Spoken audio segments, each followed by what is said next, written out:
Did you know that Professor Oak gave Pikachu to Ash on purpose? Pikachu. And the reason is not because he wanted to get with Ash's mom. Or did you know that Pikachu was supposed to look like this? Here are 31 Easter eggs you completely missed in Pokemon. First off, let me reveal something no one knew for 27 years. Did you know the day Pokemon was born is the same day Mewtwo was discovered? Junichi Masuda, one of the original developers of Pokemon, shared a photo of a Japanese studio and captioned it, "On the 5th of July, Pokemon was born." A data log from an old Pokemon game confirms that on the 5th of July, a new Pokemon was discovered deep in the jungle, and that mysterious Pokemon was Mewtwo! Now, back to why Oak gave Ash Pikachu. I mean, it's nothing too serious, just that the world would be obliterated if Ash didn't get Pikachu. In the Pokemon movie Forever Celebi, a kid named Sammy encounters the time-traveling Pokemon Celebi, and while trying to save Celebi from a Pokemon hunter, Sammy gets transported to the future, where he encounters Ash and Pikachu. At the end of the movie, it is revealed that Sammy is Samuel Oak. So, in order to not break the timeline, Oak needed Ash and Pikachu to be together. If Ash had any other Pokemon, the timeline between Ash and Dr. Oak would break, and Pikachu would have never even existed. Imagine the Pokemon show or games without Pikachu. Jeez, now you know Pikachu was not late on that day. He was right on time. If you think that was crazy, wait till you hear the remaining 28 Easter eggs you missed in Pokemon. Like the fact that if you add the number of episodes to the number of movies and divide them by the number of days in a year, you get 3 years and 4 months. And it has been confirmed that each episode happens in a single day. Do you understand now why Ash hasn't aged? We've been watching his 3-year adventure over a 26-year time period. That's crazy. But not as crazy as the theory that Nurse Joy is actually a Pokemon. Let me explain. First off, Nurse Joy has thousands of other Nurse Joys that look exactly like her, just like Pokemon. Slowly making sense? No? Okay, supposedly they are all blood-related, which of course we get to see in the episode Drifloon on the Wind, where there is a Nurse Joy family with Joy as their last name. The mother looks how most Nurse Joys look, and the 2 daughters, Marnie Joy and Paige Joy, look like younger Nurse Joys. Regardless of the Joy family, Nurse Joy is not a single entity. Rather, there are so many Joys who work as nurses across the various regions of the Pokemon world. Pokemon really took the saying, "a joyful world," personally.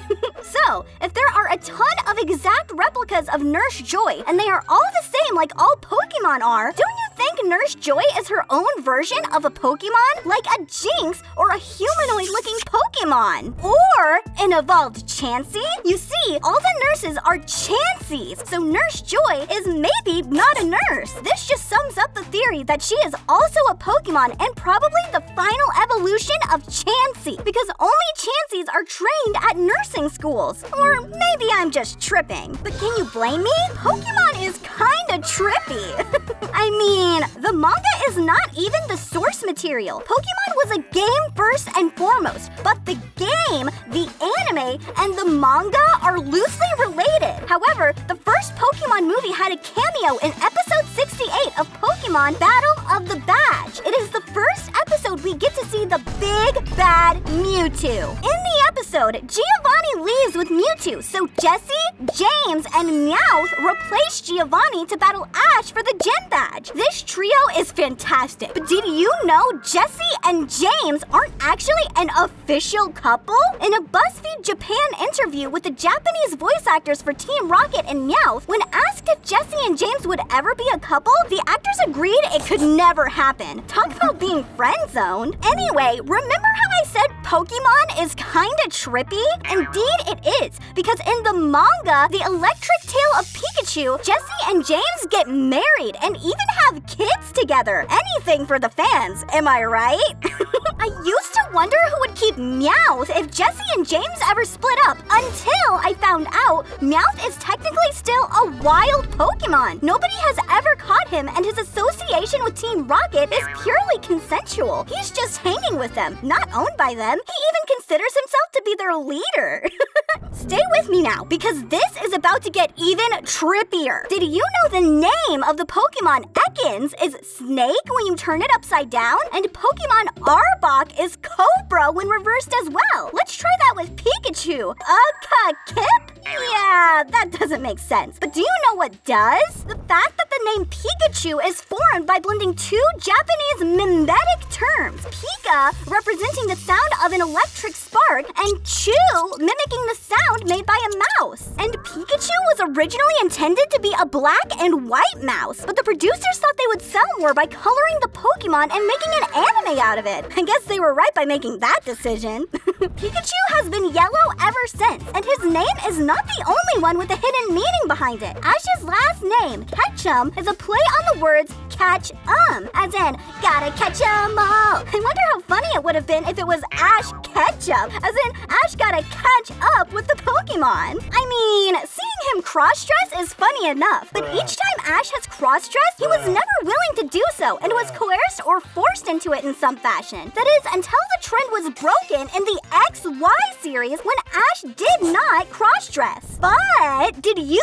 know the XY series is the shortest completed series of the anime, having only 140 episodes? Maybe it's because the letters X and Y are close to each other in the alphabet. Or maybe they scrapped out all the times Ash would have cross-dressed. Did you also know, after the September 11th, 2001 disasters, an episode called A Scare in the Air was renamed Spirits in the Sky as a mark of respect for American fans? As if that wasn't enough empathy, another episode called Tentacool and Tentacruel were not allowed to air because its plot featured a creature that destroyed skyscrapers. While I was researching these Easter eggs for hours, I discovered one hidden in the very day the anime first aired. You see, the anime debuted on Tuesday, the 1st of April, 1997 on TV Tokyo. Do you know what else happened on that day? No? The comet Hale-Bopp passed perihelion and it developed into a spectacular sight. It shined brighter than any star in the sky, and its dust tail stretched 40 to 45 degrees across the sky. Damn, I wish I was alive back then to see that. But hey, stay with me now, because I finally connected the dots and discovered that Millennium Comet in the anime looks just like the Hale-Bopp. It is visible from the Pokemon world for only 7 nights, once every 1,000 years. Damn, that comet kinda looks like a wishing star. Quick, make a wish! Okay, I wish whoever is watching this video subscribes to my channel immediately and likes this video. You think it worked? I think so. I mean, why wouldn't it? Ash got what he wished for. That's right, a lore states that whoever gets Ho-Oh's rainbow feather is granted their desire.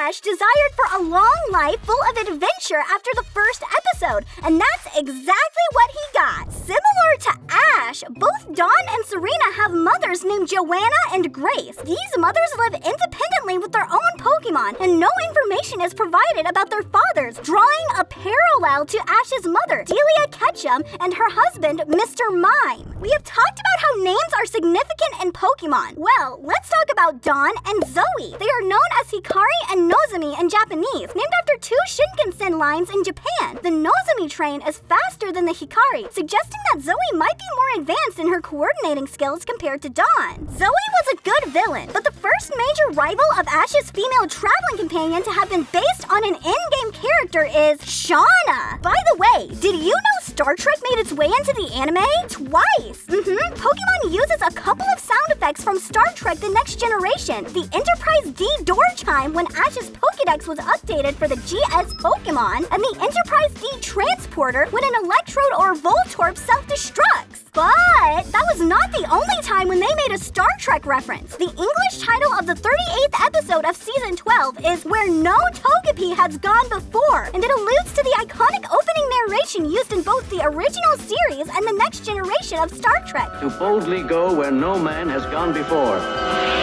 Did you also know the word Pokemon is derived from the Japanese words Poketo Monsuta, which is pocket monsters? And according to Pocket Monsters, Takeshi Shudo's novel, it is revealed that Misty's sisters are actually wearing wigs and that their natural hair color is black. In an early episode episode, Flint says that Brock's mother passed away, but in a later episode, Brock's mother is actually alive. That just makes Flint a liar. Unlike me, you know I'd never lie to you. Remember when I said that nothing could prepare you for this last Easter egg? There's no doubt that the Detective Pikachu movie appears more captivating than typical video game-based film. In the movie poster, one specific Easter egg stands out and amazes me. This Route 1 signpost. Whether it's Kanto or Alola, every new Pokemon journey has to start somewhere, and this is usually Route 1. It's great to see this nod to a new starting point feature in the poster, and it looks like a sleepy Snorlax might be hiding behind the sign. Speaking of Easter eggs, this is part 1, and I will do part 2 with even crazier